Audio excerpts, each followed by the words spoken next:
Hello friends. Foundation course in physics for class 11 के इस video में हम लोग chapter 3 motion in a plane को डिस्कस करेंगे। तो सबसे पहले बात करते हैं स्केलर्स एंड वेक्टर्स। फिजिक्स में जितने भी क्वांटिटीज होते हैं जिसको हम फिजिकल क्वांटिटी कहते हैं, उसको दो पार्ट में हम उसे डिवाइड कर सकते हैं। एक को कहेंगे स्केलर और एक को कहेंगे वेक्टर। ये जो फिजिकल क्वांटिटीज हैं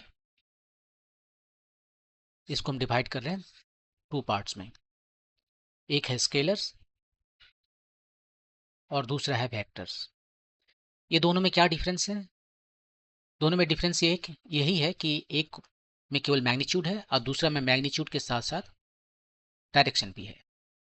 तो यहां पर इसके पास केवल मैग्नीट्यूड है, मैग्नीट्यूड ओनली, और यहां पर इसके पास मैग्नीट्यूड है और डायरेक्शन है। ये दोनों चीजें होती है इसके पास।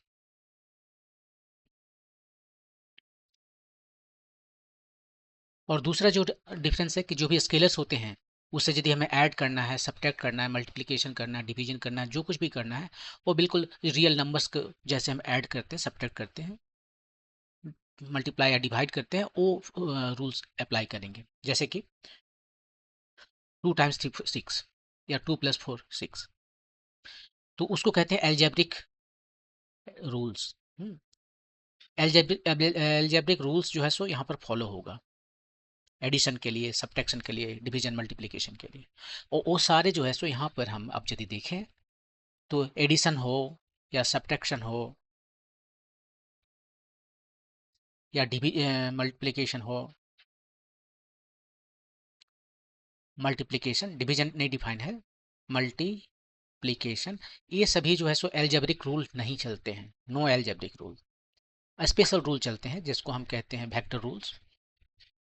ये वेक्टर रूल्स जो है सो चलते हैं, इसी का रूल है।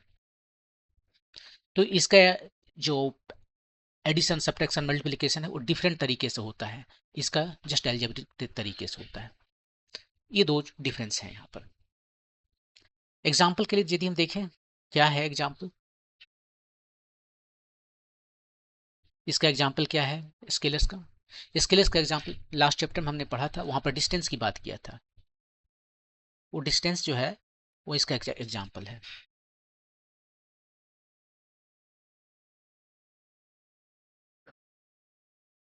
और डिस्टेंस के साथ में टाइम जो है उसका भी कोई डायरेक्शन नहीं है। आप ये नहीं कहते कि 3 घंटा जो टाइम है वो ऊपर है, नीचे है, ऐसे नहीं कहते, या पूरब है, पश्चिम है। आप सिंपली कहते 3 घंटा टाइम। या डिस्टेंस की बात करें तो दिल्ली से चेन्नई का डिस्टेंस जो है सो 2000 किलोमीटर है, बस इतना ही कहते हैं। आप उसको डायरेक्शन नहीं बताते। यदि डायरेक्शन बताने लगोगे तो वो आप बता रहे हो किसके बारे में? तब बता रहे हो आप डिस्प्लेसमेंट के बारे में। तो जो डिस्टेंस है उसका काउंटर पार्ट यहाँ पर है डिस्प्लेसमेंट। यहाँ पर भी आप कहोगे दिल्ली से चेन्नई का जो डिस्टेंस है वो 2000 किलोमीटर है। किस डायरेक्शन में? आप कह सकते हो something like 20 degree east of south, तो डायरेक्शन बता दिया इसमें। लेकिन जब हम डिस्टेंस कहते हैं तब हम इसमें डिस्टेंस में कुछ भी हम नहीं कहते कि कितना किधर डायरेक्शन है, सिंपली कहते हैं 2000 kilometre. The distance between Delhi and Chennai is 2000 kilometre. दूसरा और जो क्वांटिटी है इधर स्केलर का, जो है मास। मास भी कहते हैं ये 5 kg है, 10 kg है। और इस मास का इक्विवेलेंट यहाँ पर हम कह सकते हैं कि मास का इक्विवेलेंट जो है सो वेट है। जहाँ पर हम कहते हैं कि इस चीज़ का वेट जो है, अब वेट जनरल भाषा में कहेंगे, जाकर सब्जी में 5 kg के वेट का हमें ये सामान दे दो, वो अलग बात है। लेकिन फिजिक्स में वेट का मतलब होता है एक वेक्टर क्वांटिटी है, इसमें हमें डायरेक्शन देना पड़ेगा। जैसे ही 5 kg यहाँ पर है तो हम कह सकते हैं कि 5 kg वेट, 5 kg वेट बोल रहे हैं, मतलब 5 टाइम्स जी। जी का वैल्यू 10 ले लेते हैं तो 50 न्यूटन बोलेंगे। 5 kg वेट मतलब 50 न्यूटन, किधर? डाउनवर्ड। इतना फोर्स वेट है इसका। तो यहाँ पर वेट जो है सो आपका हो गया मास का इक्विवेलेंट कह सकते हैं, मास के कोरस्पॉन्डिंग वेक्टर क्वांटिटी। और भी ऐसी बहुत सारे क्वांटिटीज हैं यहाँ पर, जैसे कि करंट है, इलेक्ट्रिक करंट या और भी कोई करंट। यूजुअली इलेक्ट्रिक करंट हम कहते हैं, लेकिन और भी इसमें जैसे कि कह सकते हैं वर्क है, एनर्जी है, एरिया है, वॉल्यूम है, डेंसिटी है, ये सारे सारे स्केलर क्वांटिटी है, इसमें कोई डायरेक्शन नहीं होता है। और वेक्टर में जो कुछ और हम एग्जांपल दे देते हैं यहाँ पर, जैसे वेट दे दिया, तो यहाँ पर टॉर्क आएगा एक, जो कि वेक्टर क्वांटिटी है। और फील्ड आएगा, चाहे इलेक्ट्रिक फील्ड हो या ग्रेविटेशनल फील्ड हो, वो सारे फील्ड फील्ड आएंगे। मोमेंटम आएंगे, और मोमेंटम का डेरिवेटिव जो है सो फोर्स आएगा। टॉर्क तो बता ही दिए है। ये सारी चीजें जो है सो आएगा। फील्ड तो बता दिए, फील्ड यूजुअली जो है सो वेक्टर क्वांटिटी है, चाहे वो इलेक्ट्रिक फील्ड हो, ग्रेविटेशनल फील्ड हो, मैग्नेटिक फील्ड हो, जो भी फील्ड हो।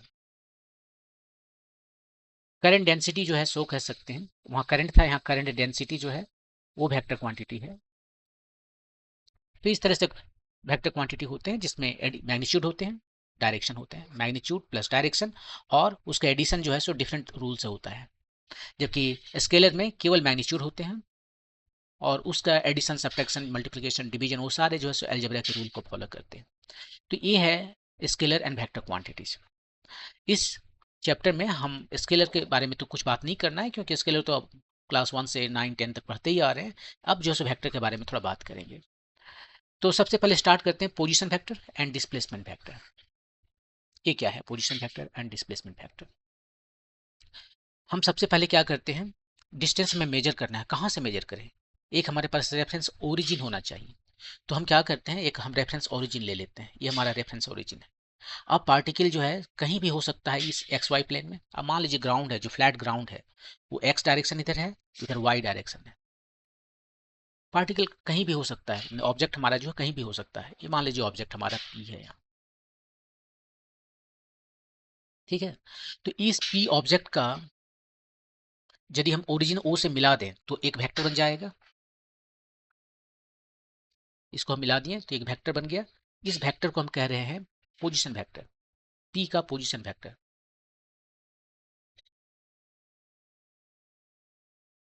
तो ओपी जो है वो हो गया पोजीशन वेक्टर। ओपी जो है वो हो गया पोजीशन वेक्टर किसका? ऑफ ऑब्जेक्ट, जो कि पी पर रखा हुआ है। और ए और रेफरेंस जो है वो हमारा आर्बिट्री है, हम कहीं भी ले सकते हैं। लेकिन किसी भी एक प्रॉब्लम में एक बार यदि हमने रेफरेंस को फिक्स कर दिया तो उसको वहीं रहने दीजिए।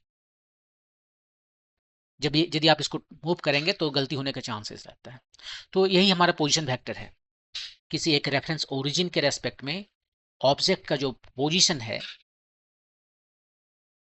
उसको ज्वाइन करने वाला जो लाइन है, मैंने डायरेक्शन, जो वेक्टर इसको ज्वाइन करता है, उस वेक्टर को हम पोजीशन वेक्टर कहते हैं।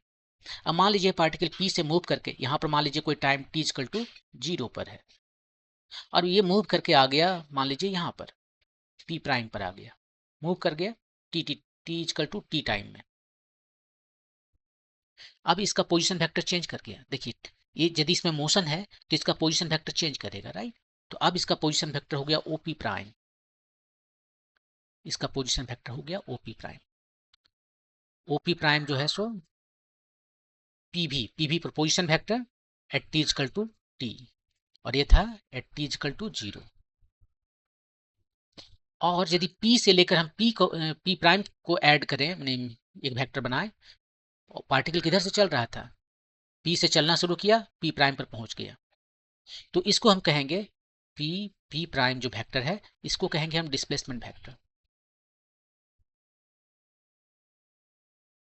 पार्टिकल मोशन में है, और जब वो मोशन में रहेगा तो जो डिस्प्लेसमेंट में आप देख लीजिए, केवल हम ये दोनों के बीच का जो है ना डिस्टेंस को हम मेजर कर रहे हैं, और डायरेक्शन देना पड़ेगा क्योंकि वेक्टर है। और वेक्टर को जो है यूजुअली हम क्या करते हैं, जो भी वेक्टर क्वांटिटी होते हैं उसको हम ये ऊपर में एरो मार्क से डिनोट करते हैं। इसको जाकर यहाँ पर हम एक बार लिख देते हैं। ये जो है तीन तीन में कर देते हैं। इसको डिनोट करने के लिए, इसको रिप्रेजेंट कैसे करें हम, तो दो तरीके से करते हैं। या तो वेक्टर के ऊपर में हम एक एरो मार्क दे देते हैं, और नहीं तो हम इसको बहुत मोटा करके लिखते हैं। इसको कहते हैं बोल्ड फेस। लेकिन बहुत मोटा करके लिखते हैं, इसको बोल्ड फेस कहते हैं, ठीक है। और ये बोल्ड फेस जो हमें जब लिखने के लिए आप बोलोगे तब तो मेरा काफ़ी टाइम बर्बाद हो जाएगा इसको लिखने में ही, तो हम लिखने के समय एरो मार्क यूज करेंगे। लेकिन प्रिंटिंग में जब किताबें प्रिंट होती है या ऑनलाइन जो भी मटेरियल है वो प्रिंट होता है, तो वहाँ पर बोल्ड फेस लिखना कोई बड़ी बात नहीं है, एक कमांड दे दीजिए बोल्ड फेस लिख देगा। तो किताबों में यूजुअली जो है सो बोल्ड फेस लिखा जाता है, और हम लोग जब राइटिंग में लिखते हैं तो इसको एरो मार्क देते हैं। आप जो चाहो वो कर सकते हो। एक्चुअली बोल्ड फेस लिखना ईजी है प्रिंटिंग के लिए कंपेयर टू ये एरो मार्क देना। और स्केलर को जो दिखाना है तो क्या करते हैं, वो सिंपली ए है तो ए लिख देंगे, ठीक है, विदाउट एरो मार्क। और ये जो है बोल्ड फेस वो भी हटा देंगे, तो एक ही चीज आ गया ना। इसको हटा दीजिएगा तो सिंपली ए लिखा हुआ है, एरो मार्क हटा कर भी लिखिए तो ए लिखा हुआ है, तो इसको ऐसे डिनोट करते हैं। तो इसका डिनोशन होता है सिंपली जैसे हम एक लेटर से डिनोट करते हैं O, no bold face, no arrow, no bold face, ठीक है, नो ओवरहेड एरो, उसके माथे के ऊपर में एरो भी नहीं देना है, ये सारे नहीं करने हैं। तो यहाँ पर हम जो जहाँ भी सिंबल दिखा रहे हैं आपको ओवरहेड एरो दे रहे हैं, क्योंकि मेरे लिए इजी है, इसको बोल्ड फेस नहीं कर सकते। नहीं तो पी क्यू हमें लिखने के लिए इतना लिखना पड़ता है, इसको 4 बार है एक, इसको बोल्ड फेस करना है, इसको ऐसे कितना करते रहेंगे, ये बहुत परेशानी है। तो हम इसके लिए लिखते हैं पी क्यू, और दोनों एक्जैक्टली सेम है। तो एनीवे तो ये हमारा जो डिस्प्लेसमेंट फैक्टर है पी, वही देखिए मोशन में है, जो ऑब्जेक्ट है वो मोशन में है, टी इक्वल टू 0 पर यहाँ पर है पी पर, और टी इक्वल टू टी पर पी प्राइम पर है। तो पी पी प्राइम जो फैक्टर है वो है displacement factor.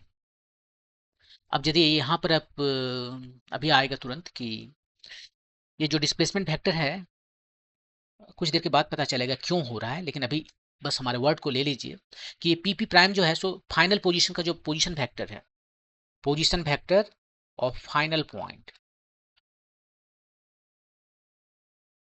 Minus position factor of initial point, यही है डिस्प्लेसमेंट फैक्टर। ये डिपेंड करता है केवल फाइनल पोजीशन पॉइंट पर और इनिशियल पॉइंट पर,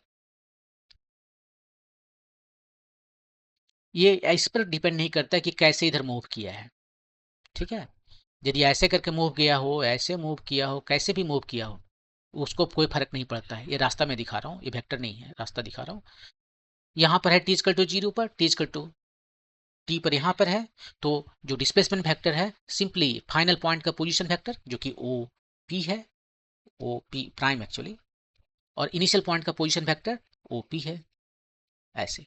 अब यहाँ पर ध्यान से देखोगे तो क्या दिख रहा है, फाइनल का जो है सो पोजीशन फैक्टर माइनस इनिशियल का पोजीशन फैक्टर, ये आपका डिस्प्लेसमेंट फैक्टर है। तो इस तरह से रिलेटेड है डिस्प्लेसमेंट वेक्टर पोजीशन वेक्टर के साथ, इस तरह से रिलेटेड है। आपको डिस्प्लेसमेंट वेक्टर को हम लिख सकते हैं डिफरेंस ऑफ ये position vector of final point, position vector of initial point. यहां से आप एक और बात नोट कर सकते हैं कि यदि हम ये पहले भी डिस्कस कर चुके हैं लेकिन अभी फिर एक बार करते हैं, और ये है कि देखिए ध्यान से ये जो डिस्प्लेसमेंट वेक्टर है, इसको डी कहें या जो भी पी प्राइम है, वो इसका जो ओरिजिनल लेंथ है यहाँ से यहाँ तक आने में उससे कम है, राइट। चाहे ये पाथ यूज करे 1 या पाथ नंबर 2 यूज करे, वो कम है। और जब वो पाथ नंबर 3 यूज करेगा, एकदम शॉर्टकट डिस्टेंस पे चलेगा, तब इसका जो डिस्प्लेसमेंट है और जो डिस्टेंस है दोनों सेम है। डिस्टेंस मतलब कि जितने जितने रास्ता से हम गए वो सारा डिस्टेंस को कैलकुलेट करना है। तो यहाँ से आपको ये क्लियर पता चल जा रहा है कि ये जो डिस्प्लेसमेंट है वो हमेशा कम होता है डिस्टेंस से, या फिर इसको उल्टा करके ये जो डिस्टेंस है वो हमेशा ज़्यादा होता है डिस्प्लेसमेंट फैक्टर के मैग्नीट्यूड से। और दोनों इक्वल हो सकता है कब, जब ये जो डायरेक्शन अपना चेंज नहीं करता। कौन डायरेक्शन चेंज नहीं करता, ये डिस्प्लेसमेंट के समय में भी दोनों एक ही रास्ता में चलता है। जब दोनों एक ही रास्ता में चलता है मतलब कि ये चलने का जो डायरेक्शन इसका है अपना, कोई दूसरा रास्ता होकर चल रहा हो, वो नहीं चलना चाहिए। जो जो डायरेक्शन इसका है उसी रास्ते में इसको भी चलना है डिस्टेंस मेजर करने के समय भी। मतलब जब दोनों एक ही रास्ते में चलेगा तब ये डिस्टेंस और डिस्प्लेसमेंट सेम होगा, अदरवाइज ये डिस्टेंस जो है हमेशा ज़्यादा होगा इससे। और यहीं से आया था कि ये जो स्पीड है वो भी वेलोसिटी का मैग्नीट्यूड से हमेशा ज़्यादा होता है। यहीं से आता है कि किसी को यदि हम कोई टाइम इंटरवल में लेकर उसका रेशियो लेंगे डिस्टेंस बाय टाइम इंटरवल, वो आएगा स्पीड, और डिस्प्लेसमेंट का मैग्नीट्यूड और टाइम रेशियो, उसका टाइम का रेशियो, ये आएगा वेलोसिटी। तो ये वहाँ से भी आएगा आपका। तो ये इंपॉर्टेंट चीज़ है। तो ये था पोजीशन वेक्टर और डिस्प्लेसमेंट वेक्टर। आगे मूव करते हैं इक्वलिटी ऑफ वेक्टर्स। दो वेक्टर इक्वल कब होंगे?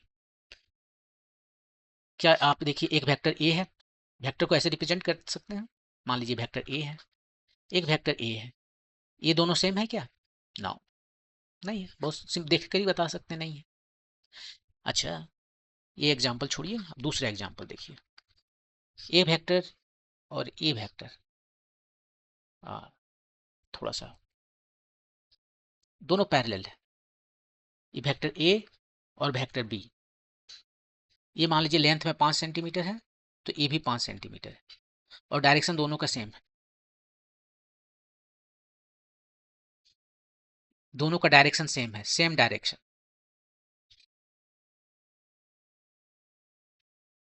और दोनों का मैग्नीट्यूड भी सेम है, मैंने लेंथ सेम है, 5 सेंटीमीटर ये है, 5 सेंटीमीटर ये है। इस केस में क्या ये दोनों वेक्टर सेम है या डिफरेंट है? तब ये दोनों वेक्टर सेम है, यस, सेम है। इसको देखने का एक ऐसा तरीका है कि काम कीजिए, आप जो है सो इस वेक्टर को उठाइए यहाँ से, ठीक है, इसको पकड़ के उठा लीजिए और ला के यहाँ पर रख दीजिए। इसका जो हेड है, टेल है, उसको इसका टेल पर रख दीजिए, और डायरेक्शन बगैर चेंज किए। सो बी वेक्टर को रहने दीजिए, ए वेक्टर को आप उठाइए, डायरेक्शन को चेंज नहीं करना, ऑफ कोर्स मैग्नीट्यूड चेंज नहीं कर सकते। इसका टेल को इसके टेल के ऊपर रख दीजिए। क्या होगा, ये इसके ऊपर आके पूरा का पूरा बैठ जाएगा, पता ही नहीं चलेगा कि दो वेक्टर यहाँ पर है। तो उस केस में ये सेम वेक्टर है। ऑफ कोर्स हम लोग जितना भी अभी वेक्टर पढ़ेंगे, वो सारे को उठा के यहाँ से वहाँ ले जा सकते हैं, इसको कहते हैं फ्री वेक्टर। यदि हम इसको इस तरह से मूव कर सकते हैं ना, कोई फर्क नहीं पड़ता, वो दोनों वेक्टर अब भी सेम है। और इसको ऐसे नहीं, ऐसे देखिए, इधर से शिफ्ट करते जा रहे हैं, इधर मूव करते जा रहे हैं, करते जा रहे हैं, यहाँ पाके इस पर बैठ गया। तो ये फ्री वेक्टर होते हैं। इसको कहते हैं फ्री वेक्टर, वो वेक्टर जिसको हम मूव कर सकते हैं, those vectors which we can move, और उससे कोई फर्क नहीं पड़ता,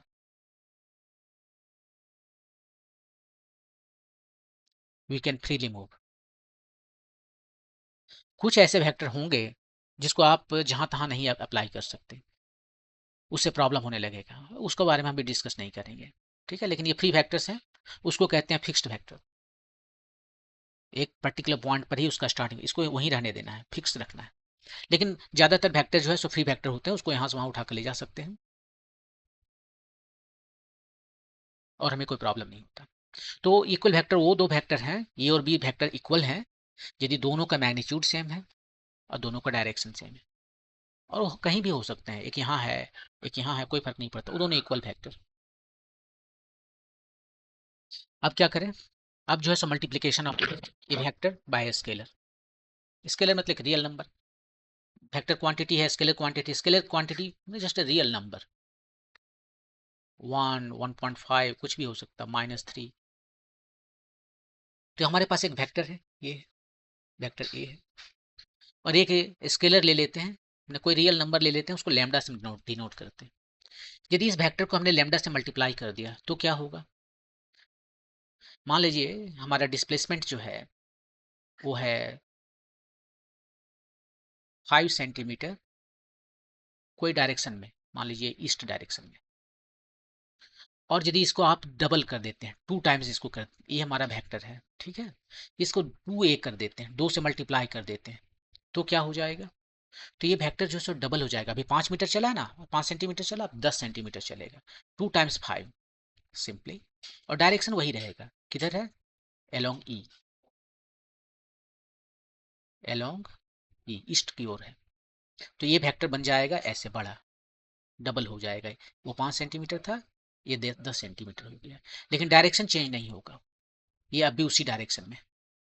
तो यदि हम किसी वेक्टर को एक स्केलर से मल्टीप्लाई करते हैं तो दो चीजें होता है, पहला डायरेक्शन अनचेंज्ड, ये डायरेक्शन को चेंज नहीं कर सकता, और दूसरा इसका मैग्नीट्यूड जो है उतना टाइम्स हो जाता है, magnitude increases by delta times. जितना नंबर से हम इसको मल्टीप्लाई कर रहे हैं उतना हो जाता है। एक और तीसरी बात आ सकता है, यदि आपने ये लैम्डा जो है यदि रियल नंबर नहीं, एक निगेटिव नंबर है, तो यदि मान लीजिए इसको हमने -1 से मल्टीप्लाई कर दिया, तो ये वेक्टर हमारा है, बी वेक्टर हमारा जो है सो कितना है, -1 से हमने मल्टीप्लाई कर दिया ए वेक्टर को, तो ये हो गया माइनस ए वेक्टर। माइनस ए वेक्टर को हम कह सकते हैं ना कि इसका एक वेक्टर है जो ए ही है लेकिन डायरेक्शन उल्टा हो गया है, तो ए वेक्टर है। अब यहाँ पर हम यही लिख रहे हैं, डायरेक्शन इधर ना होकर ए हो गया, इसको हम कहेंगे माइनस ए वेक्टर। ये यदि ये वेक्टर है, डायरेक्शन इधर कर देंगे तो ये माइनस ए वेक्टर, जस्ट माइनस मतलब डायरेक्शन चेंज हो गया। तो वो डायरेक्शन यहाँ पर मैंने कहा अनचेंज रहता है, लेकिन ये उल्टा हो सकता है यदि आपने रियल नंबर से यहाँ पर लिख देते हैं if lambda is equal to positive, और यदि लैम्डा नेगेटिव है तब डायरेक्शन जस्ट उसका ऑपोजिट हो जाएगा। डायरेक्शन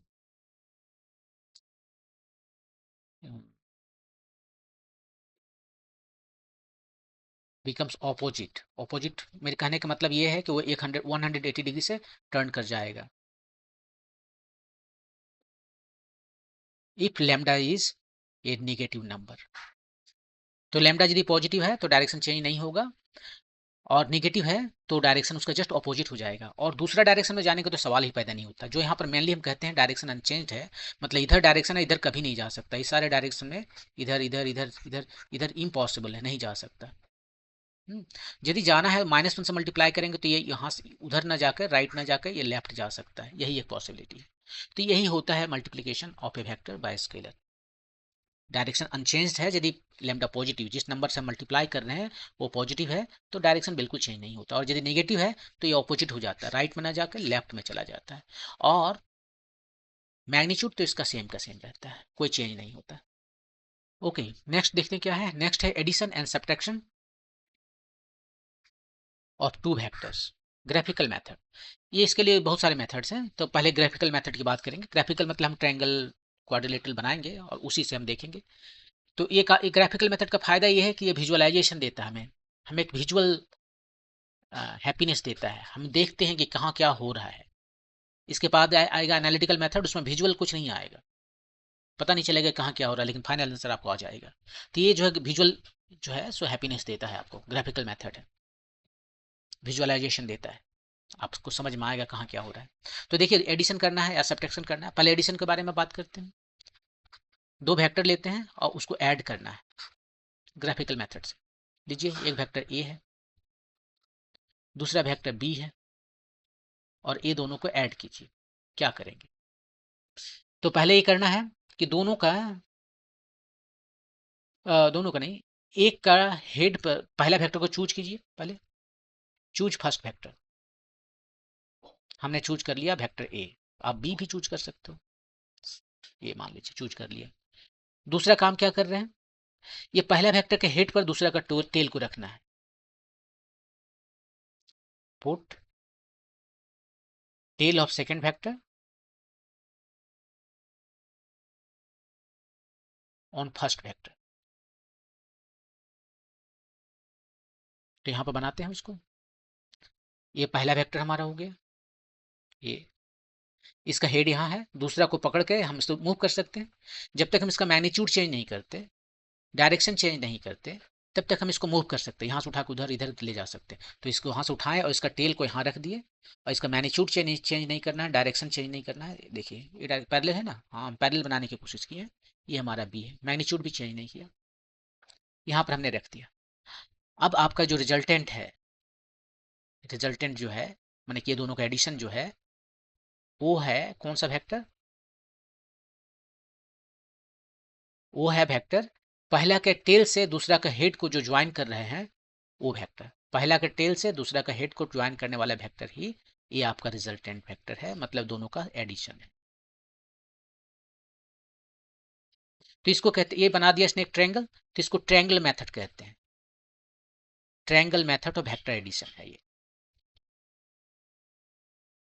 इसको हेड टू टेल मेथड भी कहते हैं, क्योंकि इसका हेड पे इसको टेल रखे हैं, और हेड टू टेल मेथड भी कह सकते हो आप, कुछ लोग इसको ये भी कहते हैं हेड टू टेल मेथड।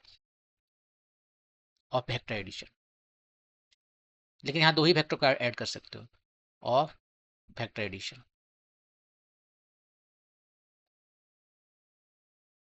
तो वो जो रिजल्टेंट है, जो इसका एडिशन है दो वेक्टर का, वो कौन सा हुआ? Is the vector joining tail of first vector to head of second vector.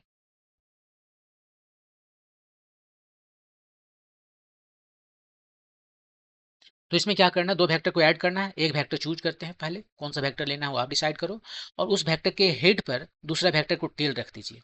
Tell रख दिया तो पहला वेक्टर का जो टेल फ्री है, जो ये तो इंटरमीडिएट हो गया ना, इसका हेड पर ये टेल आ गया, तो एक बचा क्या? बचा इसका टेल और इसका हेड। तो इसका टेल से हेड तक जाना है, वो है रिजल्टेंट वेक्टर। ये है ट्रायंगल मेथड। अब इसमें वेक्टर के कुछ प्रॉपर्टी है, उसको प्रूव कर लेते हैं। देखिए, आपको स्केलर का एक प्रॉपर्टी पता होगा कि स्केलर नंबर्स जो है सो कम्यूट करते हैं, कम्यूटेटिव प्रॉपर्टी होते हैं। कम्यूटेटिव प्रॉपर्टी है स्केलर का। इसका क्या मतलब हुआ कम्यूटेटिव प्रॉपर्टी का मतलब? इसका मतलब हुआ कि यदि दो हमारे पास नंबर है 5 और 3, इसको 5+3 लिखिए या 3+5 लिखिए, पहले कौन लिख रहे हैं वो मैटर नहीं करता है, ये सेम आपको देगा 8, राइट। तो ये कम्यूट कर रहे हैं, कम्यूट कर रहे हैं, हमने एक की जगह पर दूसरा को और दूसरा की जगह पर पहला को कर देना, उसी को कहते हैं कम्यूट। कम्यूट करना, आप यहाँ से हटो, मुझे बैठने दो, स्वैप कर लिया जाएगा, कम्यूट कर गया। तो ये नंबर में कम्यूट करते हैं, चाहे कोई भी नंबर हो, प्लस एडिशन, पॉजिटिव नंबर हो, नेगेटिव नंबर हो, फ्रैक्शन हो, रैशनल हो, इरेशनल हो, कुछ भी हो, वो सारे के सारे कम्यूट करते हैं। वेक्टर भी क्या कम्यूट करता है, तो वो चेक करना है। जैसे मान लीजिए हमारे पास दो वेक्टर है a प्लस बी, क्या b प्लस ए सेम होगा? यदि ये दोनों सेम हो गए तो कम्यूट करता है, सेम नहीं हुआ तो कम्यूट नहीं करता। तो चलिए इसको देखते हैं।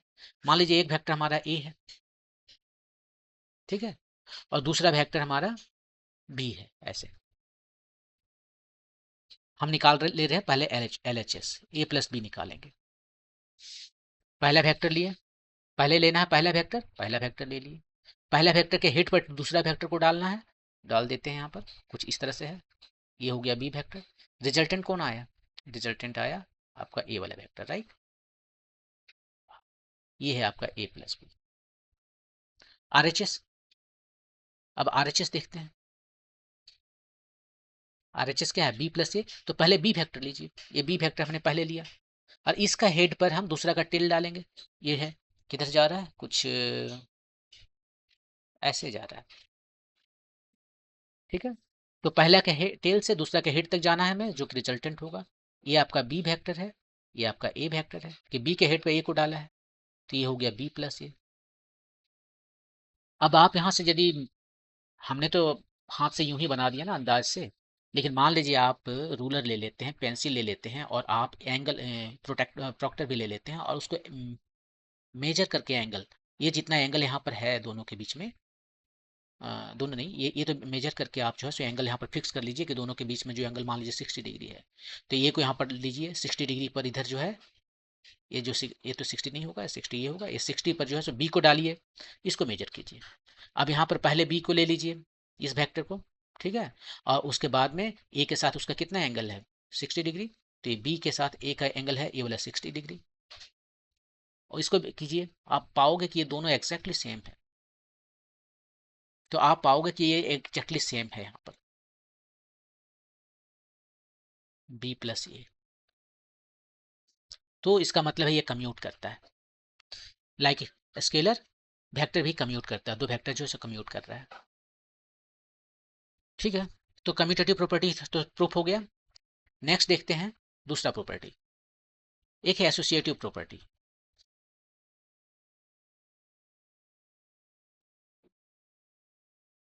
एसोसिएटिव,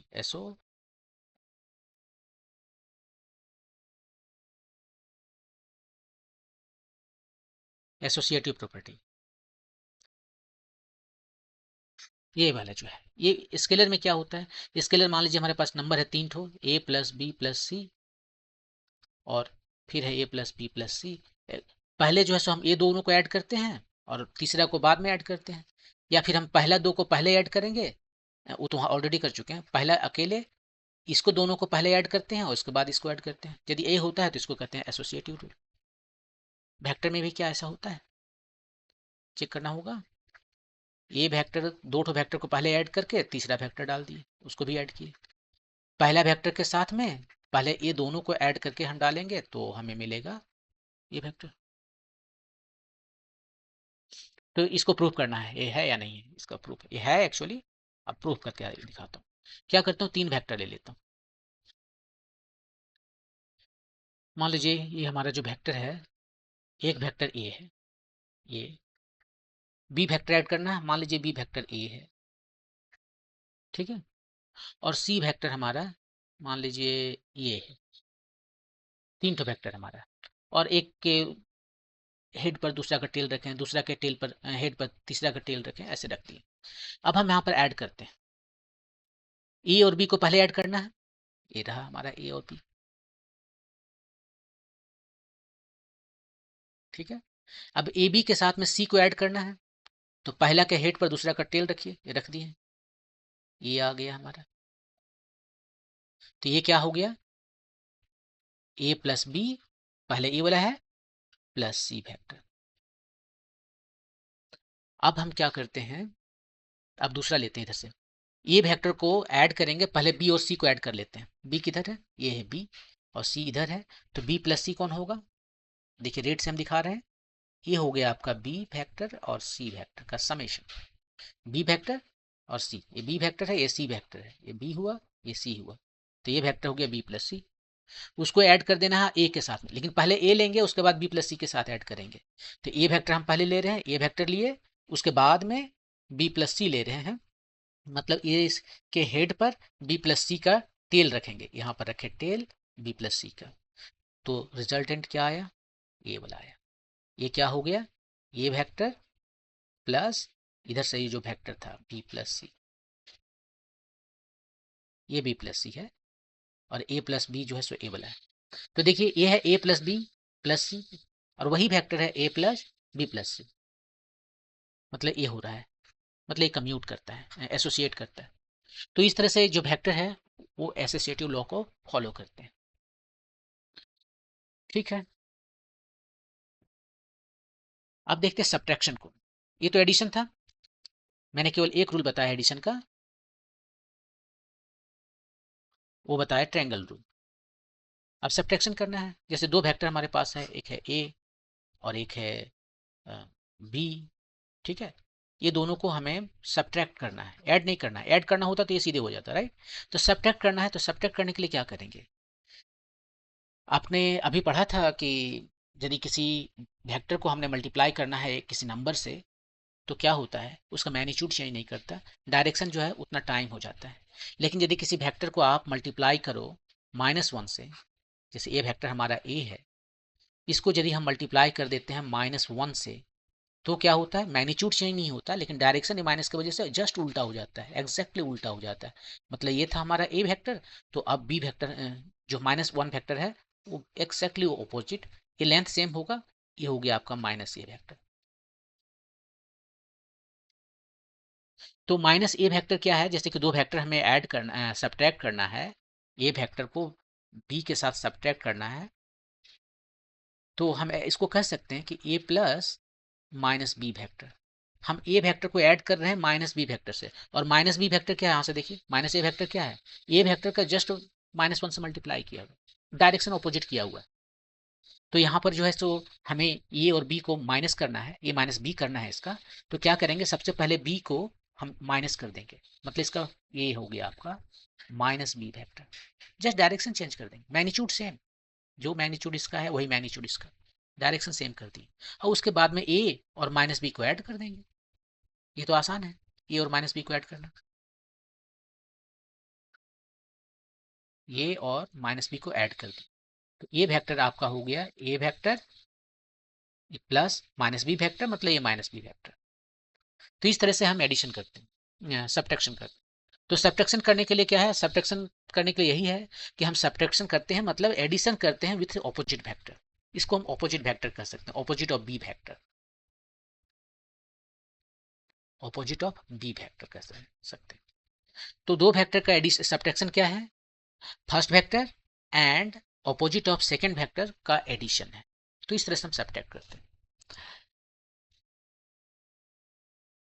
अब हम क्या करते हैं, अब हम आपको बताते हैं दूसरा मेथड एडिशन का, वेक्टर एडिशन का दूसरा मेथड, पैरेललोग्राम मेथड। अभी मैंने आपको ट्रायंगुलर मेथड बताया था, ट्रायंगल मेथड, दो वेक्टर को ऐड करने के लिए। अब हम यहाँ पर जो है सो आपको दूसरा मेथड बता रहे हैं, वो है पैरेललोग्राम मेथड। जैसे इसमें क्या करना है, इसमें आपको दो वेक्टर है, एक वेक्टर ए है और दूसरा वेक्टर बी है। ये दोनों को आपको सम करना है, ठीक है, दोनों को ऐड करना है। क्या करना है इसमें, इसमें क्या करना है कि दोनों का टेल को एक पास रखिए। मान लेते हैं ये हमारा ए वेक्टर है, ये हमारा बी वेक्टर है। दोनों का टेल को यहाँ पर एक साथ रखना है। ट्रायंगुलर मेथड में क्या था, फर्स्ट वेक्टर के हेड पर दूसरा का टेल रखते थे। यहाँ पर कहीं बता देते हैं एक बार फिर उसको। इसमें क्या करना था, फर्स्ट वेक्टर का हेड जो है वहां पर हम टेल रखते थे, कुछ ऐसे है ना, नहीं ऐसे नहीं है, कुछ ऐसे है, ये टेल रखते थे। यहाँ पर वो नहीं करना है।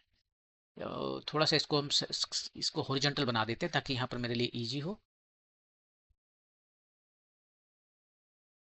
ये जो है दूसरा वेक्टर, ये हॉरिजॉन्टल ही रहने देते हैं। तो यहाँ पर हो जाएगा हमारा हॉरिजॉन्टल है, ये वेक्टर और ये बी वेक्टर। ट्रायंगल मेथड है, और ट्रायंगल मेथड में क्या करना है, एक के हेड पर दूसरा का टेल रखते हैं, तो पहला का टेल से दूसरा के हेड पर जो है वो आपका एडिशन वेक्टर है। यहाँ पर वो नहीं करते, एक के हेड पर दूसरा का टेल नहीं रखते। यहाँ क्या करते, दोनों का टेल एक जगह पर, tails of A and B at one place. आप चाहते तो दोनों का हेड भी एक जगह रख सकते थे, लेकिन ये बेहतर दिखता है। उसके बाद क्या करना है, आपको एक पैरेललोग्राम तैयार करना है इससे। आप इसके पैरेलल एक लाइन खींचिए, इसके पैरेलल एक लाइन खींचिए, और बी से ए के पैरेलल एक लाइन खींचिए, और यहाँ पर आपको एक पैरेललोग्राम बन गया। इस पैरेललोग्राम का ये जो डायगोनल है वो आपको देगा रिजल्टेंट, यही है ए प्लस बी। तो पैरेललोग्राम मेथड में क्या करते हैं, दोनों वेक्टर का टेल को एक पॉइंट पर रखते हैं, और ए और बी के साइड के मुताबिक, उसके एंगल के मुताबिक हम एक पैरेललोग्राम प्रिपेयर करते हैं। इस पैरेललोग्राम का जो डायगोनल है वो देता है आपको ए और बी का एडिशन वेक्टर, ठीक है, यही है पैरेललोग्राम मेथड। लेकिन इधर है ट्रायंगुलर मेथड, ट्रायंगल मेथड, इधर है पैरेललोग्राम मेथड। दोनों तो सेम चीज देना चाहिए ना, तो दोनों इक्विवेलेंट होना चाहिए, वही यहाँ पर हम प्रूव करके दिखाते हैं, ठीक है। तो ये हमारा एक वेक्टर है, ये हमारा एक वेक्टर है, ये ए वेक्टर है, ये बी वेक्टर है, दोनों का टेल एक जगह पर है। मैंने यहाँ पर प्रिपेयर किया पैरेललोग्राम, और ये जो है वो इसका हो गया डायगोनल, जो कि रिजल्टेंट है ए प्लस बी,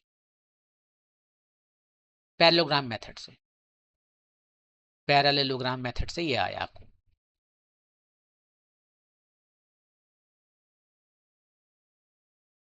ट्रायंगुलर मेथड से निकालने तो अब देखिए ये जो वेक्टर है वो फ्री वेक्टर है ना, तो फ्री वेक्टर है तो इसको यहाँ से उठा के हम यहाँ ले जा सकते हैं,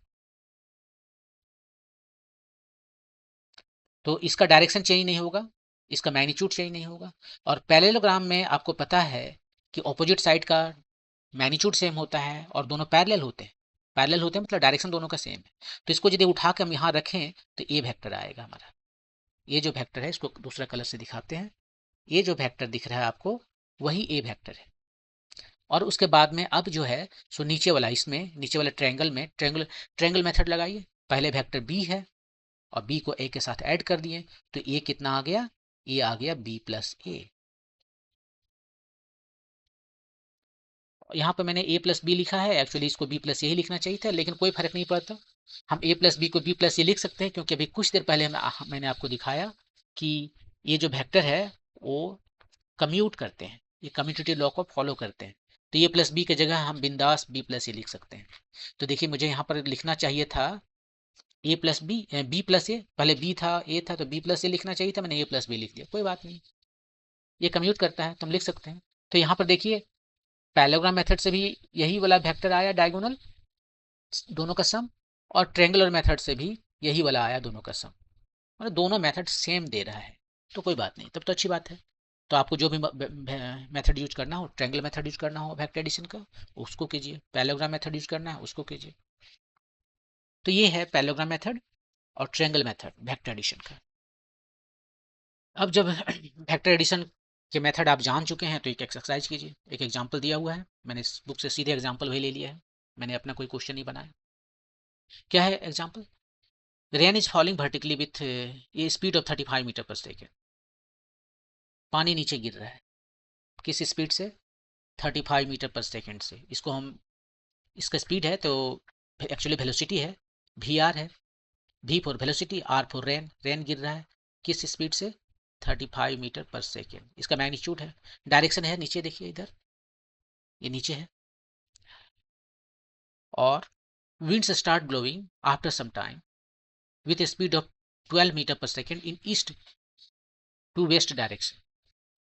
यूजुअली हम कैसे दिखाते हैं ईस्ट वेस्ट? ये नॉर्थ हमारा है, राइट साइड में ईस्ट है, तो ईस्ट टू वेस्ट डायरेक्शन में ये विंड बहना शुरू कर दिया। ये मान लीजिए कितना है उसका स्पीड?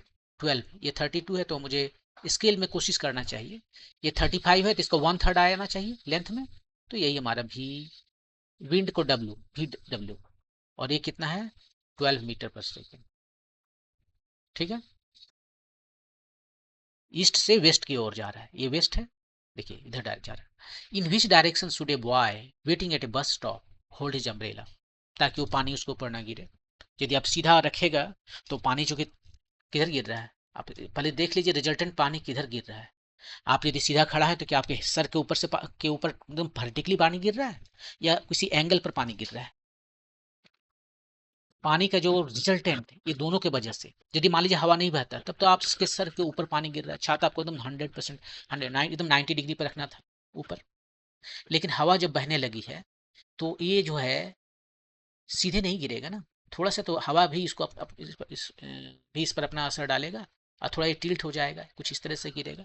तो इसको ऐड करना है, तो ऐड करने के लिए आपको जो भी मर्जी हो, ट्रायंगल मेथड यूज कीजिए, पैरेललोग्राम मेथड यूज कीजिए।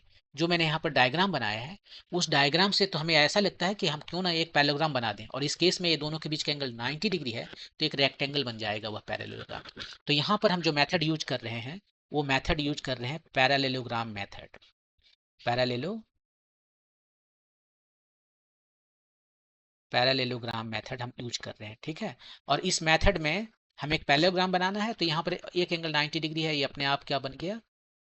रेक्टेंगल।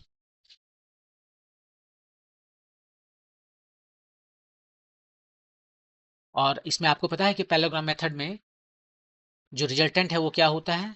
वो होता है इसका डायगोनल, दोनों का टेल से डायगोनल, ये आपका हो गया रिजल्टेंट।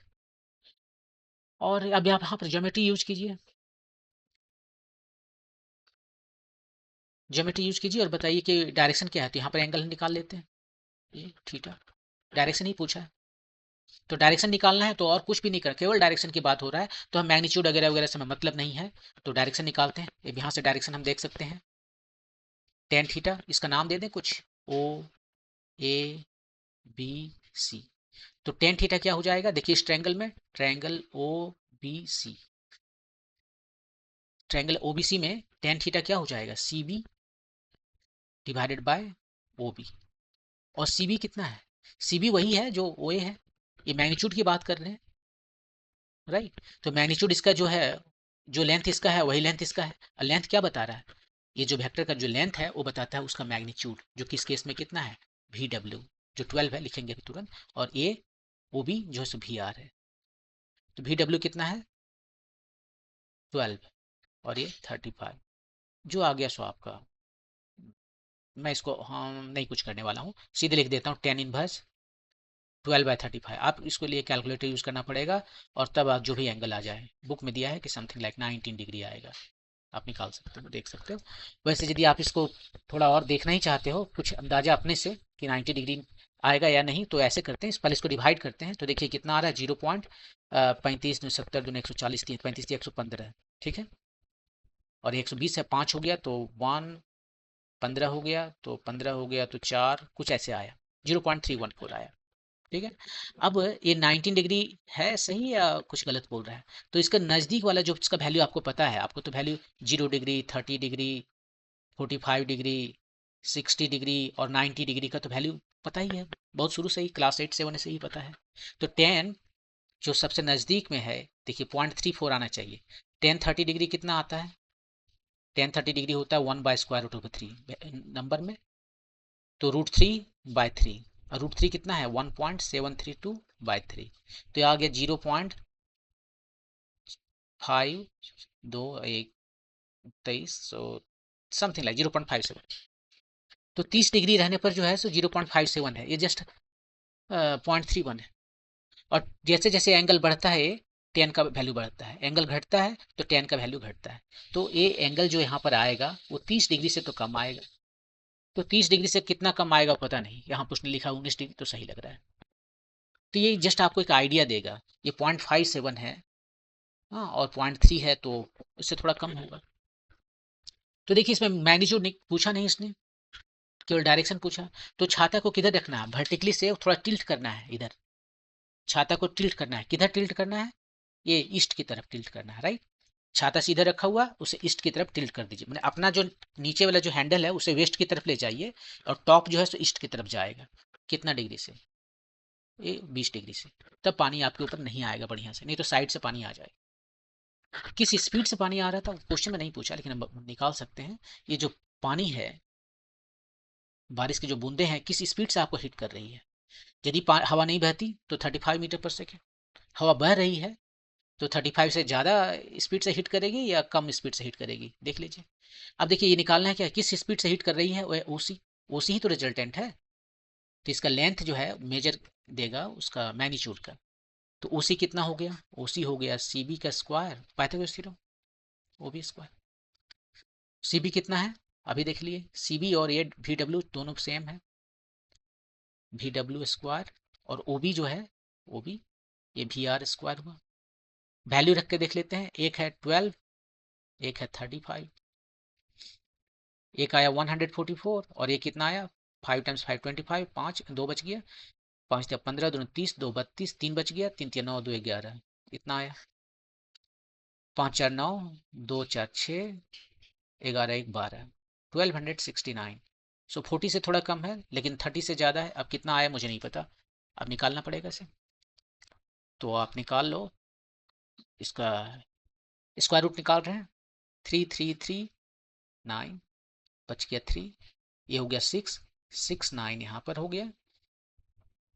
5 पर चलेगा शायद, 5 से तो थोड़ा ज़्यादा होना चाहिए था। 25 32, ये हो गया 70, और ये हो गया 9 5 4 7 2 9। ओ माइनस करना है ना,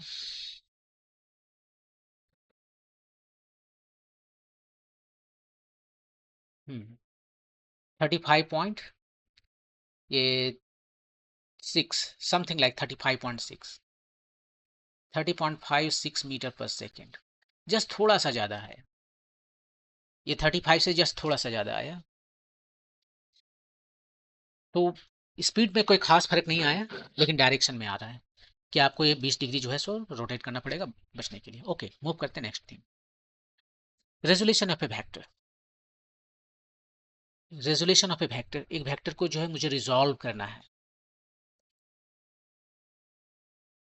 ये जो है सो ऑपोजिट है एक्चुअली, जो दो वेक्टर को ऐड करके एक वेक्टर लाए थे ना, opposite of vector addition. Vector addition में क्या करते थे, एक वेक्टर लेते थे, दूसरा वेक्टर को उसके टेल पर डालते थे ट्रायंगल लॉ से। ये हो गया vector A plus vector B. यदि ए वेक्टर ए है और बी है तो ये हो गया ए प्लस बी वेक्टर। ये इसको ऐड कर दिए, सम कर दिए। इसी का उल्टा है रेजोल्यूशन वेक्टर। उसमें क्या करना है, ए वेक्टर हमने आपको दे दिया है, ये वेक्टर आपको मिल गया है, ठीक है। और उसके बाद बोल रहा है कि इस वेक्टर और इस वेक्टर के डायरेक्शन में इसको रिजॉल्व करें। मान लीजिए जैसे यहाँ पर आपको बोल दिया, ठीक है, ये रहा आपका वेक्टर, और इस वेक्टर के डायरेक्शन में और इस वेक्टर के डायरेक्शन में आपको इसे रिजॉल्व करना है। मतलब आप कुछ इस डायरेक्शन में चलिए, कुछ इस डायरेक्शन में चलिए, और आप यहाँ पहुँच सकते हैं। स्टार्ट यहाँ से कीजिए। जैसे कि मान लीजिए आपको जाना है point A to point B, ठीक है। आपके दो दोस्त मिल गए, बोला वो देखो मेरा घर जो है सो इस रास्ते में है, ठीक है, इस रास्ते में मेरा घर है। दूसरा बोला मेरा घर इस रास्ते में है। बोला एक काम करो तुम अपना घर जाना, लेकिन भाई पहले मेरा घर चलो, उसके बाद में इसका घर चले जाना, बी का घर चले जाना, ठीक है, और फाइनली अपना घर पहुंच जाएंगे आप। रास्ते में मेरा घर है और रास्ते में बोला मेरा ही भी घर है, दोनों का घर के डायरेक्शन से आपको जाना होगा। मान लीजिए कहीं पर होगा इसका घर यहाँ है, इसका घर कहाँ, मान लीजिए यहाँ है, ठीक है। तो बता दिया कि मेरा घर यहाँ है, तो देखिए ये डायरेक्शन है, मेरा घर यहाँ है तो स्टार्टिंग पॉइंट से ये डायरेक्शन है, तो मेरे इस डायरेक्शन में चलो, ठीक है। और उसके बाद कहीं जाके फिर वापस मुड़ना और वहां से सीधे अपना घर तरफ जाना, रास्ते में आपका दोस्त का घर मिल जाएगा, उसको भी विजिट कर लेना है। तो मान लीजिए वो आपका दोस्त है पी और क्यू, ये दोस्त का घर है क्यू, ये पहला दोस्त का घर है पी, और यहीं पर आपसे उसका मुलाकात हुआ है। तीनों कोई आप यहाँ दोस्त हैं ए, आप ये हैं, आपका दोस्त पी और क्यू, तीनों यहाँ पर मिल गए, मार्केट में गए हैं, तीनों मिल गए।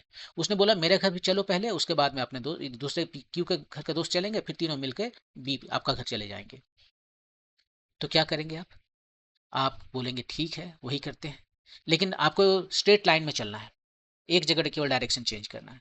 तो आप इधर से चलना शुरू करेंगे, ठीक है, लेकिन इन्फिनिटी तक तो नहीं जाएंगे ना।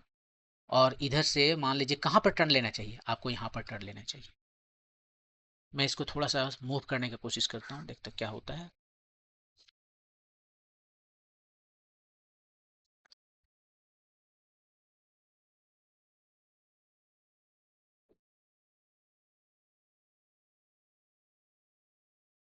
ठीक है, तो देखिए आपने स्टार्ट किया यहाँ से, अपना दोस्त के घर में रुका, फिर स्ट्रेट चले उसी रास्ता में इस पॉइंट पर, इस पॉइंट का नाम मैं दे दूँ सी, ठीक है। और फिर सी से आप तीनों दोस्त गप करते करते इधर से निकले, आपका क्यू दोस्त जो है उसके घर में पहुंचे, चाय पानी पिया, और उसके बाद वहां से फिर स्ट्रेट लाइन में भी चले गए। तो ये हो गया रेजोल्यूशन। वेक्टर ए बी जो है उसका रेजोल्यूशन कर दिया इस वेक्टर ए के डायरेक्शन में, ये मान लीजिए सी वेक्टर है, तो सी को आपने रिजॉल्व कर दिया along A and along B, और वो रेजोल्यूशन कितना आया, अलोंग ए आया ए सी वेक्टर और अलोंग बी आया सी बी वेक्टर। तो सी का रेजुलेशन, रेजुलेशन ऑफ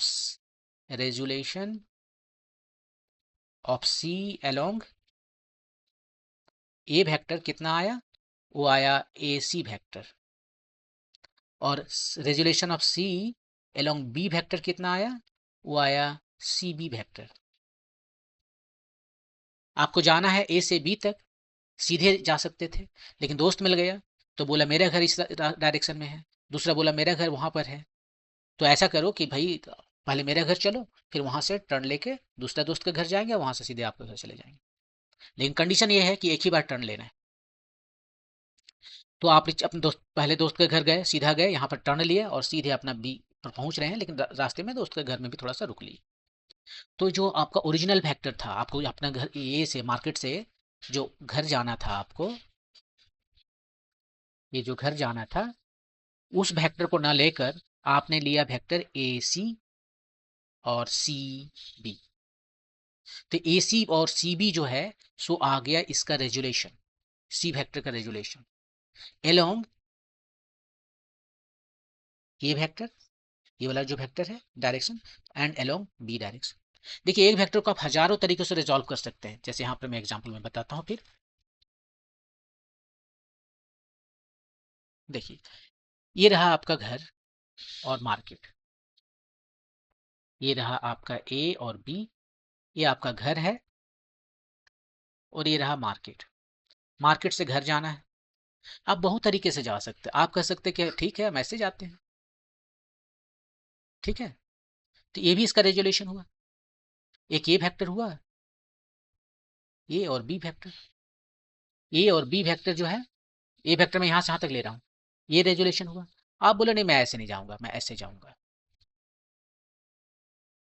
मैं कलर चेंज कर देता हूं ताकि समझ में आए, ऐसे जाऊंगा मैं,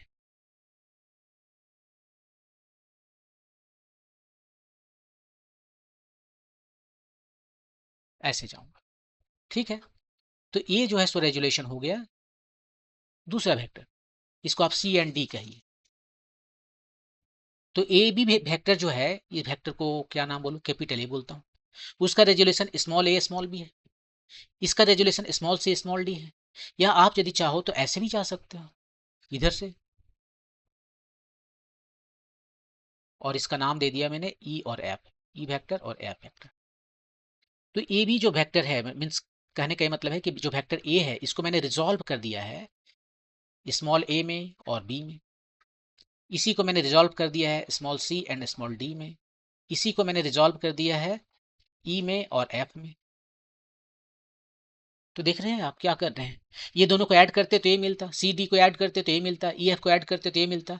यहाँ जब हम बोल रहे हैं रिजॉल्व कर रहे हैं, मैंने उसको ब्रेकअप कर रहे हैं, उसको इस तरीके से ब्रेकअप कर रहे हैं कि मेरा वही वेक्टर है, इसको फिर हम लिख सकते हैं A plus B C plus D. तो ये हो गया रिजॉल्व करना। ये जो वेक्टर दिख रहा है ये रिजॉल्व करना हो गया, राइट। रिजॉल्व, रिजॉल्व वेक्टर्स है। और ये इनफाइनाइट होंगे, कितने होंगे, इनफाइनाइट वे में आप इसको रिजॉल्व कर सकते हो। यदि इसको फाइनाइट वे में रिजॉल्व करना है, जस्ट ओनली वन वे में रिजॉल्व करना है, तब आपको डायरेक्शन बताना पड़ेगा कि किस डायरेक्शन में आप इसको रिजॉल्व करना चाहते हैं। इस डायरेक्शन में, ए बी के डायरेक्शन में, सी डी के डायरेक्शन में, किधर रिजॉल्व करना चाहते हो, तब आप फिक्स हो जाओगे। यदि आप मैं कहूँ कि नहीं भाई ठीक है आपका घर यहाँ जाना है, हाँ, और दोस्त बोल रहा है मेरा घर यहाँ है, आपका क्यों दोस्त बोल रहा है आप मेरा घर यहाँ है, तो उसने फिक्स कर दिया डायरेक्शन कि इस डायरेक्शन में आपको रिजॉल्व करना है और इस डायरेक्शन में आपको रिजॉल्व करना है। तो ये डायरेक्शन फिक्स हो गया, और तब आपने कहा ठीक है आपके डायरेक्शन में मैं चल रहा हूँ, और इसको आपके डायरेक्शन में मैं चल रहा हूँ, और ये तो बहुत बड़ा हो गया लेकिन जो भी हो गया, ये रिजॉल्व आपने कर दिया। ये कैपिटल ए को आपने रिजॉल्व किया एक्स वेक्टर और वाई वेक्टर में। तो जब डायरेक्शन आपको दे दिया है कि इसको रिजॉल्व करना है ये इस वेक्टर में, जो भी नाम आप इसे दो, स्मॉल ए और स्मॉल बी वेक्टर के डायरेक्शन में रिजॉल्व करना है, तब फिक्स हो गया। तब एक ही तरीका है, केवल जो चेंज होगा वो इसका मैग्नीट्यूड।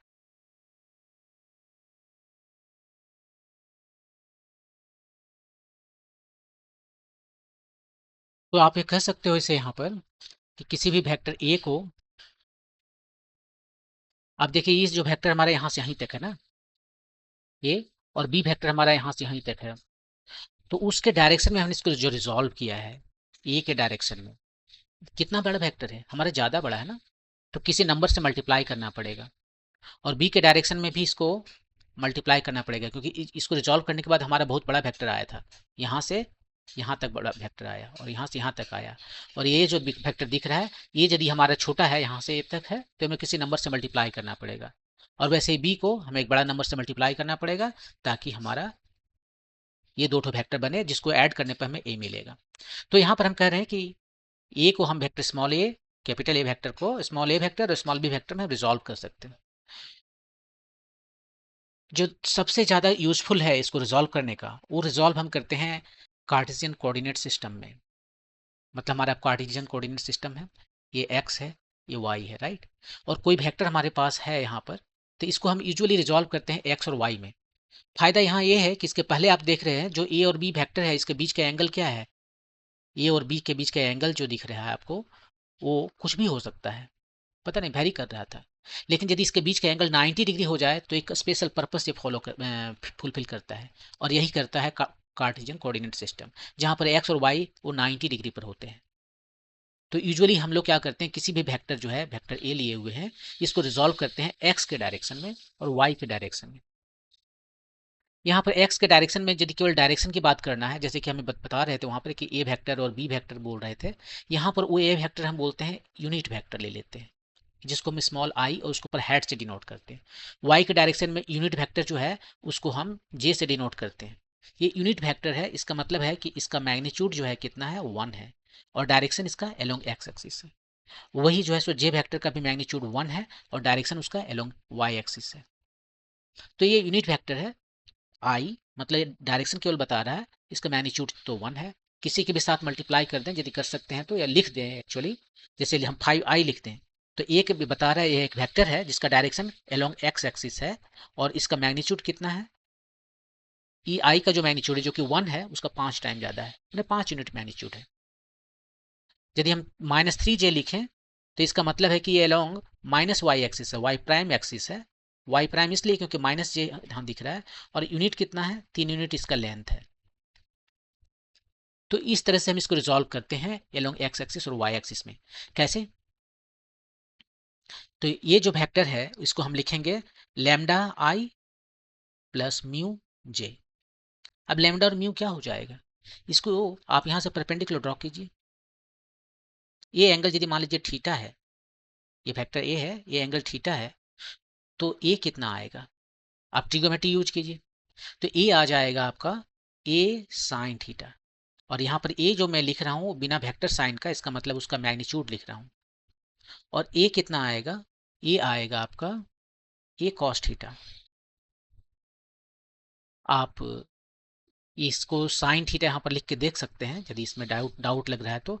इसको मान लीजिए ओ कहते हैं, इसको ए कहते हैं, इसको बी कहते हैं। तो sine theta is equal to A B by O A B by O A. और ए बी कितना है हमें पता करना है, और ओ ए कितना है, ये जो ओ ए है वो तो ए वेक्टर है, तो उसका मैग्नीट्यूड ए लिखते हैं, जस्ट ये without sign, without arrow, arrow उसके ऊपर। तो ये हो गया ए बी साइन थीटा। और इसी तरह से आप निकाल सकते हो कि ओ बी जो है सो ए कॉस थीटा होता है। तो यहाँ पर ये जो वेक्टर हमारा है वो क्या आ गया, ये जो ए बी यहाँ दिख रहा है वो एक, यहाँ पर कंप्लीट कीजिए पैरेललोग्राम, मतलब कि रेक्टेंगल, और ए वेक्टर आप इसको मूव कर सकते हैं। तो देखिए ए वेक्टर जो है आप कह सकते हो कि ए वेक्टर हमारा है और ए वेक्टर हमारा है, राइट। तो ए बी कितना आ गया, वो भी ए जो है सो हो गया आपका O B vector plus A B vector, A B नहीं B A vector, B A vector.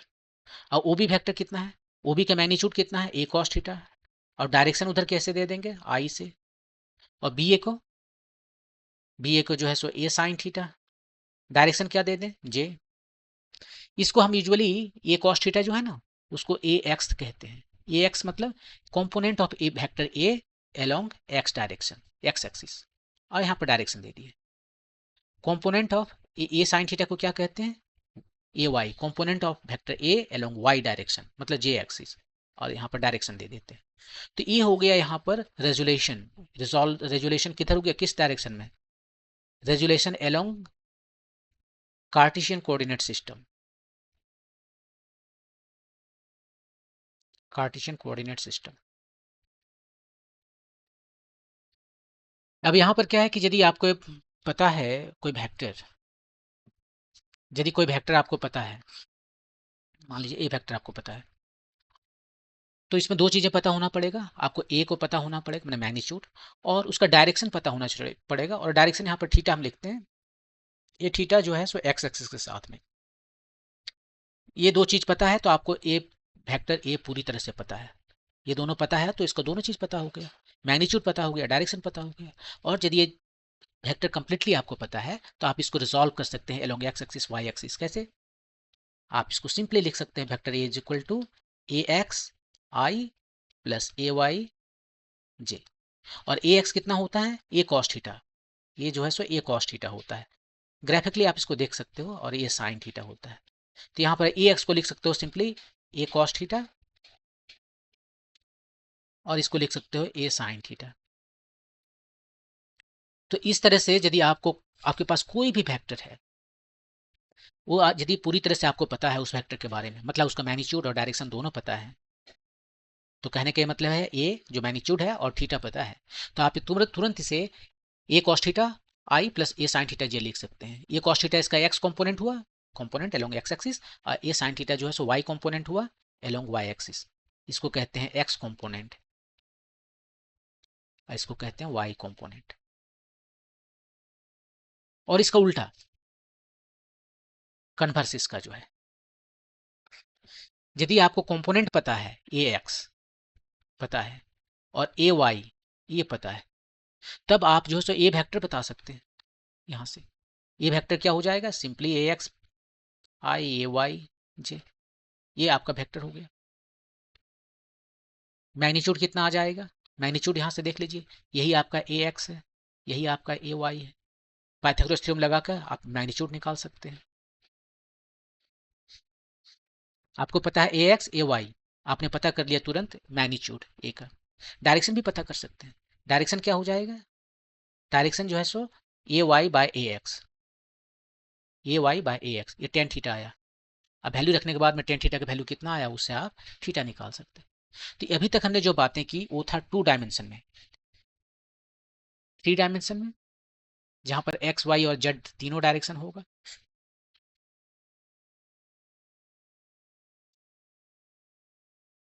तो 3 डायमेंशन में आपके पास एक्स वाई जी है, ये मैंने किताब से ही ले लिया।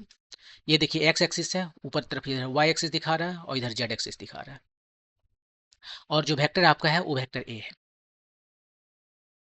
ठीक है। अब ये वेक्टर जो है इसको रिजॉल्व करना है एक्स डायरेक्शन में, वाई डायरेक्शन में, जेड डायरेक्शन में। मतलब कहने का ये है कि ये वेक्टर है, इसको आप लिख सकते हो ए X I plus A Y जे। ये तो किया ही था अभी 2 डायमेंशन में, लेकिन तीसरा डायमेंशन आ गया तो जेड डायरेक्शन का भी हम लिख देंगे। यदि एक और आ गया डायरेक्शन, आप बोलोगे 4 कैसे आएगा। 4 हम विजुअलाइज नहीं कर सकते क्योंकि हम लोगों का ब्रेन इस तरह से वायर्ड है कि हम लोग 3 ही डायरेक्शन विजुअलाइज कर सकते हैं, चौथा नहीं कर सकते। लेकिन मैथमेटिकली ये पॉसिबल है कि ये इनफाइनाइट डायमेंशन हो और सभी एक दूसरे पर परपेंडिकुलर हो। ऑफ कोर्स हम लोग विजुअलाइज नहीं कर सकते, हो सकता है कोई और विजुअलाइज कर रहा हो। तो एनीवे इसको हम ऐसे लिख सकते हैं। अभी हम 3 तक ही अपने आप को लिमिट रखते हैं, 3 डायमेंशन तक ही। ठीक है। तो ये तीनों कंपोनेंट हो गया इसका, एक्स वाई और जी डायरेक्शन में इसका कंपोनेंट हो गया। और जब 2D की बात कर रहे थे तो वो वेक्टर जो है सो एक्स एक्सिस के साथ एक एंगल बनाया था। ठीक है। अब यहाँ पर जो है वो वेक्टर अब भी 3 एंगल बना सकते हैं। अब ये वेक्टर जो है किसी प्लेन में नहीं है, ना ही एक्स वाई प्लेन में है, ना ही एक्स जी प्लेन में है, ना ही वाई जी प्लेन में है, राइट। ये अब ये जो वेक्टर है स्पेस में है, एकदम बीच में इधर है। देखिए इसने बना दिया, ये वेक्टर यहाँ तक आया तो उसने एक क्यूब बना दिया, क्यूब नहीं क्यूबॉइड बना दिया, राइट। और ये वाला जो प्लेन आपको दिख रहा है, ये प्लेन जो है परपेंडिकुलर है किस पर, एक्स पर परपेंडिकुलर है। इस पूरे प्लेन एक्स जी प्लेन पर ही परपेंडिकुलर है। इसका मतलब इस लाइन पर भी परपेंडिकुलर है, इस लाइन पर भी परपेंडिकुलर है, इस लाइन पर भी परपेंडिकुलर। जितना भी लाइन एक्स जी प्लेन में है उस प्लेन पर, उस लाइन पर ये जो प्लेन मैंने अभी जिसको शेडेड किया वो प्लेन परपेंडिकुलर है। तो उस प्लेन परपेंडिकुलर है मतलब उसमें कोई भी लाइन ले लेते हैं, तो हम ए लाइन ले लेते हैं उसमें, और इस लाइन पर भी वो परपेंडिकुलर है। तो अब हम ट्रायंगल की बात करते हैं O P Q. Triangle O P Q में देखिए, ये ओ पी तो आपका वेक्टर है ए, और पी क्यू जो है सो परपेंडिकुलर हो गया एक्स एक्सिस पर, क्योंकि ये पूरा प्लेन ही परपेंडिकुलर है और ये लाइन इस प्लेन में है। तो ये जो ट्रायंगल दिख रहा है वो राइट एंगल ट्रायंगल हो गया, राइट एंगल ट्रायंगल है ओ पी क्यू। और ये जो वेक्टर दिख रहा है वो एक्स एक्सिस के साथ में ये अल्फा एंगल बना रहा है, यही जो है वाई एक्सिस के साथ में बीटा एंगल बना रहा है, और यही वेक्टर जेड एक्सिस के साथ गामा एंगल बना रहा है। अब यहाँ पर देख लीजिए अल्फा बीटा गामा एक ही प्लेन में नहीं है। अल्फा बीटा गामा जो है सब ये स्पेस में है, 3D में है। जिस प्लेन में अल्फा है उस प्लेन में बीटा नहीं है, बीटा कोई और प्लेन में है। यदि हम 2D की बात करते, ठीक है ना, ये 2D की बात करते, ये एंगल अल्फा और ये एंगल बीटा दोनों को मिलाकर 90 डिग्री होता। ये यदि y है ये x है, और अल्फा और बीटा दोनों जो है वो एक ही प्लेन में है, इसलिए 90 यहाँ पर हम कर दिए। और यहाँ पर जो अल्फा है, बीटा है और गामा है वो तीनों बिल्कुल अलग अलग प्लेन में है। ठीक है। लेकिन ऑफ कोर्स ये अल्फा एंगल है, ये बीटा एंगल है, और ये जो ट्रायंगल आपने देखा ओ पी क्यू, ये राइट एंगल ट्रायंगल है। तो इस राइट एंगल ट्रायंगल में आप कह सकते हो कॉस अल्फा कितना होगा। कॉस अल्फा, अल्फा के सामने वाला साइड नहीं, अल्फा के सामने वाला साइड एडजेसेंट साइड, जो कि हो गया ओ क्यू डिवाइडेड बाय ये ओ पी। और ओ क्यू कितना है हमें निकालना है, ओ क्यू, या फिर उसी को हम कहते हैं ओ क्यू को ही कहते हैं एक्स कॉम्पोनेंट। ये ओ क्यू जो है सो एक्स डायरेक्शन के एलोंग लेंथ है इस वेक्टर का, उसको हम उसको एक्स कंपोनेंट कहते हैं। और ओपी तो क्या है, ओपी उसका मैग्नीट्यूड है वेक्टर का, ये वेक्टर जो लिया उसका मैग्नीट्यूड है। तो देखिए ए एक्स कितना आ गया है, ए कॉस अल्फा। सिमिलरली आप दूसरे ट्रायंगल में देख सकते हो जो राइट एंगल ट्रायंगल होगा जिसमें एंगल बीटा है। आप देखोगे कि ये बीटा जो है सो एलोंग वाई एक्सिस है, ये वाला, ये देखिए 90 डिग्री हो गया। तो उसमें जो है सो आप निकाल के देख सकते हो, हम नहीं निकालेंगे। ए वाई आएगा ए कॉस बीटा, और ए जेड आएगा ए कॉस गामा। तो यहाँ पर जो है सो जैसे मैंने आपको बताया था पिछले स्लाइड में कि यदि आपको कोई वेक्टर पूरी तरह से पता है, पूरी तरह से पता होने का मतलब है आपको उसका मैग्नीट्यूड पता है, आपको उसका डायरेक्शन पता है, तब आप उसको रिजॉल्व कर सकते हैं एलोंग एनी टू डायमेंशन यदि 2D में है तो, और 3 डायमेंशन यदि स्पेस में है तो यहाँ पर जो वेक्टर ए है वो आपको पूरी तरह से पता है। पूरी तरह से पता है कहने का ये मतलब हुआ कि आपका ये पता है, मैग्नीट्यूड पता है, ठीक है, और इसका डायरेक्शन पता है। डायरेक्शन कैसे पता है? डायरेक्शन जो है सो अल्फा बीटा गामा आपको ए पता है। अल्फा एक्स एक्सिस के साथ उसका डायरेक्शन है, बीटा वाई एक्सिस के साथ, और गामा जेड एक्सिस के साथ आपको पता है। यदि ये अल्फा बीटा गामा और ए का मैग्नीट्यूड आपको पता है तो आपको वेक्टर ए पूरी तरह से पता है। और जब आपको वेक्टर ए पूरी तरह से पता है तब आप इसका X component, Y component, Z component आसानी से निकाल सकते हैं। देखिए एक्स कंपोनेंट क्या हुआ, वेक्टर का magnitude times cos alpha, Y component vector का magnitude times cos beta, Z component vector का मैग्नीट्यूड टाइम्स कॉस गामा। और यहाँ पर अल्फा बीटा गामा जो है एक्स वाई और जेड एक्सिस के साथ एंगल है। 2D में बस यहीं तक स्टॉप करते थे, 3D में यहाँ पर आ गए। 2D में जो है ये अल्फा बीटा दोनों सेम रहता था, नहीं सेम नहीं रहता था, बीटा वहाँ बीटा जो है सो अल्फा का 90 माइनस अल्फा होता था। एक बार फिर दिखा देता है यहाँ पर, ये मान लीजिए थीटा था, ये मान लीजिए हम बीटा कहें इसको, ठीक है। तो यहाँ पर जो ये साइन थीटा लिखा हुआ है आप उसको नहीं लिख सकते, ये साइन 90 माइनस बीटा, थीटा को लिख सकते हो ना 90 माइनस बीटा, और ये कितना आ गया ए कॉस बीटा। तो ये जो वेक्टर यहाँ पर दिख रहा है आपको वो आप उसको लिख सकते हो A cos theta I plus A cos beta जे, ऐसे लिख सकते हो। देखिए थीटा जो एक्स एक्सिस के साथ एंगल बनाया, बीटा वाई एक्सिस के साथ एंगल बनाया, वही यहाँ पर 3D में कर रहा है। एक्स एक्सिस के साथ जो एंगल बनाया उसको कॉस अल्फा लिखा, ये एंगल है अल्फा बीटा जो है उस एक्सिस के साथ में, एक्स एक्सिस के साथ अल्फा, वाई एक्सिस के साथ बीटा और जेड एक्सिस के साथ गामा है। तो इस तरह से आप इसका कंपोनेंट आसानी से निकाल सकते हैं। इसका एक स्पेशल नाम है, ये जो कॉस अल्फा है ना, एल उसको एल से डिनोट करते हैं, इसको एम और इसको एन से डिनोट करते हैं। कॉस अल्फा, कॉस बीटा और कॉस गामा, इसका एक नाम है, इसको कहते हैं डायरेक्शन कोसाइंस। ये देखिए कोसाइन है ना, इसको डायरेक्शन कोसाइन के नाम से जानते हैं कि ये वेक्टर जो है उसका डायरेक्शन कोसाइन है। माने जो अल्फा बीटा गामा उसने जो डायरेक्शन बनाया है एक्स वाई जी एक्सिस के साथ में उसका कोसाइन लिया हुआ है, तो इसका एक नाम है direction cosines. Cos alpha cos beta cos gamma को डायरेक्शन कोसाइन कहते हैं। ओके, तो ये था आपका